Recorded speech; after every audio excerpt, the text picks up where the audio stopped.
Hello, everyone, and welcome to Bigger Brother. My name is Adam Michael Kennedy, and I like to go by executive producer of this game just because it sounds fucking cool.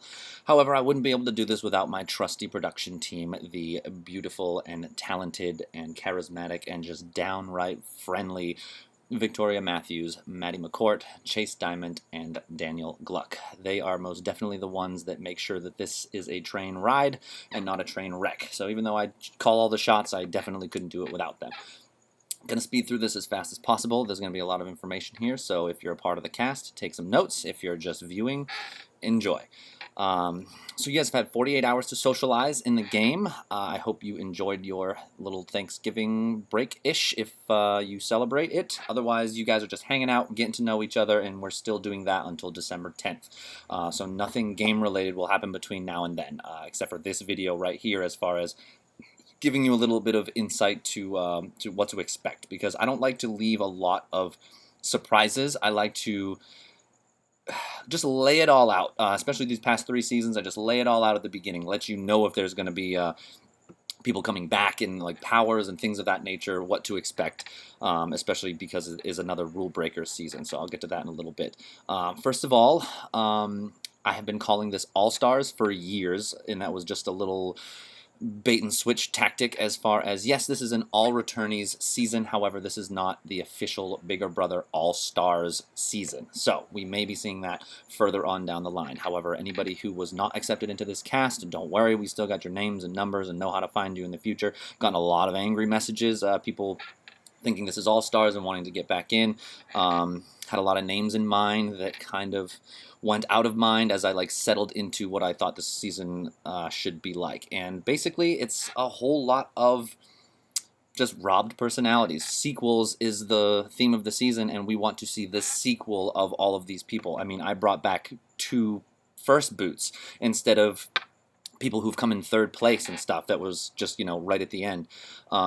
We've had a lot of great players make it to the end of this game, very competitive, just geniuses, and they will get their chance down the line, but not this season. So, those of you who are brought back, please don't be insulted. You are still very important to us, and you are selected for this cast for a reason. So even though we are not viewing you as official all-stars, you are very important as far as you're getting a second chance at this game. And the cash prize goes up $100 every season, so you're playing for $600 this time. So yeah, all returning cast, and we have our 5 sequelizers, our 5 players who are from Sequester and Survivor and Big Brother Canada and Big Brother US. And we are just kind of throwing them into the pot because they were a part of other games where, they were a little bit robbed, and there could have been a lot more potential with them. So we're throwing them into the pot because they deserve a second chance as well, and that'll help blend things together a little bit, and it's not so much like season. We have a bunch of people in the game who have never played before. As far as stuff that I can tell you right now, so I always say in these past couple seasons that there's going to be no buybacks. It's a very big cast, blah, blah, blah. Obviously, this is our biggest cast ever. This cast, we are going to have a pre-jury buyback, so keep that in mind. I wouldn't strategize around it because there's going to be a lot of people competing for one spot to get back in the game and into the jury phase, but just so you know, just so it's out in the open, there will be a pre-jury buyback, so picture every person leaving having a slight chance of coming back. Again, I wouldn't plan my game around it. Let's send this person because they'll be able to beat these other people and come back. It's not going to be what you think when the time comes. So play to stay in the game. Don't play for a second chance on top of your second chance. So there's only so many chances we can give out. With our largest cast ever, this is going to be our largest jury ever. So, I'm not going to tell you exactly when it starts, but you might be able to figure it out when we start getting close. I think that this is going to be one of those seasons where a lot of you who have been robbed are going to get robbed again once you hear the twist. We will get to that in a second. Another thing I wanted to say was there are going to be 3 powers that are put into this game. So You will know when they are put in play. Everyone will have an opportunity to get them. There's not going to be any like pull you aside, secret tasks, anything like that we did in like seasons 1 and 2. Nothing of that nature. It's just going to be very out in the open. You'll know when you're playing for these 3 special powers, and it's not weird stuff that I've just made up and we've pulled out of our ass. It's stuff that I've taken from Big Brother US. So if you want to do your research on that. But yes, so 3 powers will be in the game. You will know when that happens. This is another Rule Breakers season. So last season was our first ever Rule Breakers season. That is going to continue to be a staple in this game. We loved how that worked. I felt like that was the easiest game I've ever had to host. It did wonders for the overall operation of the game. So if you're not familiar with how Rule Breakers works, and you'll see me hashtagging and other players hashtagging all the time, hashtag no rules. It's because you can send screenshots, you can record calls, you can have people outside of the game replace you in competitions if it's something you don't think you're going to be good at, if it's something you're not going to be around for, things of that nature. I wanted to write myself a note for a minute. Don't use production in your strategy. So, you can't be like, hey, production gave me this special power. This is why I say things like there will be 3 powers in the game. Don't use us to move yourself forward. That's all we ask as far as the rule breaking goes. Even though there'll be a lot of times where you guys get creative and be like, what? I thought there was no rules. And sure, there is. However, there is a very delicate structure to this game, and we do keep things in order to a certain extent. When I give you the rules for competitions, they will be called instructions, because those are the instructions that you are expected to follow. However, we will be leaving holes here and there, opportunities for you guys to find loopholes and cheat during the competitions.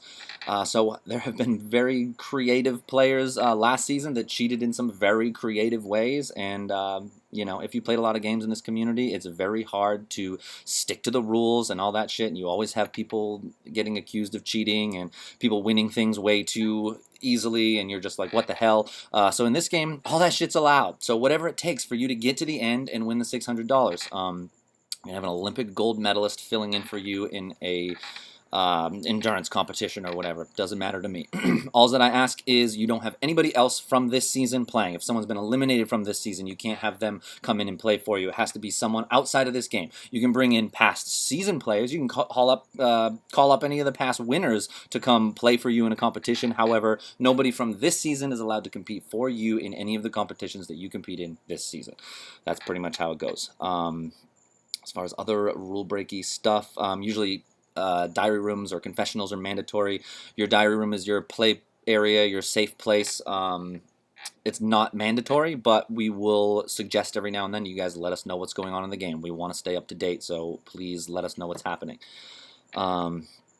That's all the rule breaky stuff I can think of off the top of my head. You'll get some more information as the game gets up and rolling. I will tell you that the game will start off very slow, so everyone can kind of get used to it as we go from December 10th to Christmas, and then we take a 3-day break for Christmas. We take a 2-day break for New Year's Eve and New Year's Day, and then it is just like full force from January 3rd until February 10th. So expect a lot of eliminations during January, and then December is kind of your hangout month. We will let you know ahead of time, always at least 2 weeks in advance if there's a live night coming up. We are also still working on our calendar, which we will get to you guys as soon as possible. The calendar will show you when to expect live nights. Things will be subject to change as we move along, depending on how long certain rounds take, things like that. And I will say that this season, you will have to count on your social game more than any other season before, throughout the entire season, because the social competitions will be plenty. You'll still get your classic, trivia and endurance and physical and skill related comps, maybe a creative comp here and there, but expect a lot of social-based competitions where your social game is going to make or break you in those situations. So be prepared for that. I want to get this wrapped up. Already 9 minutes here. So the reason that we are here is because I want to let you guys know about what the twist is going to be. So we are taking this game... Well, first let me say this. Last season, we had our whole pre-jury phase where each round of the game changed, and it was a completely different structure of the game each round. The rules changed every round. We were breaking rules left and right. So you got a glimpse into the season prior where the buddy system came back for one round, and you got a glimpse into what Bigger Brother Sequels was going to be like, which was the Secrets round. For those of you who have no idea what that means, is we are taking Bigger Brother Sequels and turning it to Bigger Brother Secrets, hashtag don't make friends, which means every round you will compete in an HOH competition, every round you will compete in a POV competition. However, production is never going to reveal who the winner of the HOH or the POV competition is. So, we usually post on our page, so-and-so won HOH, this is what happened, this is who they nominated, things like that. All you're ever going to see is a big old question mark on the page because we'll have no idea who won HOH. So, you play this entire game in secret, make moves in secret. I know that this is going to change a lot about the pre-jury portion of the game, and yes, this will die out at some point, so sometime between pre-jury and jury, you can count on this going away, and it's going to be regular Big Brother after that. But for a large portion of the beginning of this game, every round, we will have no idea who made the nominations, who won POV. Of course, we will be letting you know who got nominated, but not who nominated them. We will be letting you know if a power of veto has been used on who, but we won't be telling you who is doing the replacement or anything like that. I'm nervous. The production team is just kind of like, all right, we have to be extra careful and not slip up. We can't say he or she. We just have to refer to the HOH as they every single round, and never put any substance on it to give it away. So let's hope that that we can keep your secrets safe. I know that we are going to be working overtime to make sure that is the case. Couple options for you guys. You win HOH, maybe you go public, tell everybody, I won HOH, come talk to me. I want information, I want to know who you want up, things like that. Maybe 2 people claim that they won HOH and someone's just trying to get a bunch of information, things like that. Maybe someone won the power of veto, or someone's pretending they did, don't worry man, I saved you, things like that. There's a lot of possibilities with this twist where everything is in secret. So, we'll see how you guys take it away from there. It's going to be an interesting game. So if you guys have any questions and stuff like that, feel free to ask in your DR. If you want to ask them publicly, sure, we can answer any questions publicly in the living room chat as well. But yeah, that's the big deal. So Bigger Brother Sequels is Bigger Brother Secrets. Hashtag don't make friends. This is going to be an interesting game, and good luck to all of you, and may the best man or woman win the $600 cash prize at the end. Good luck, everybody.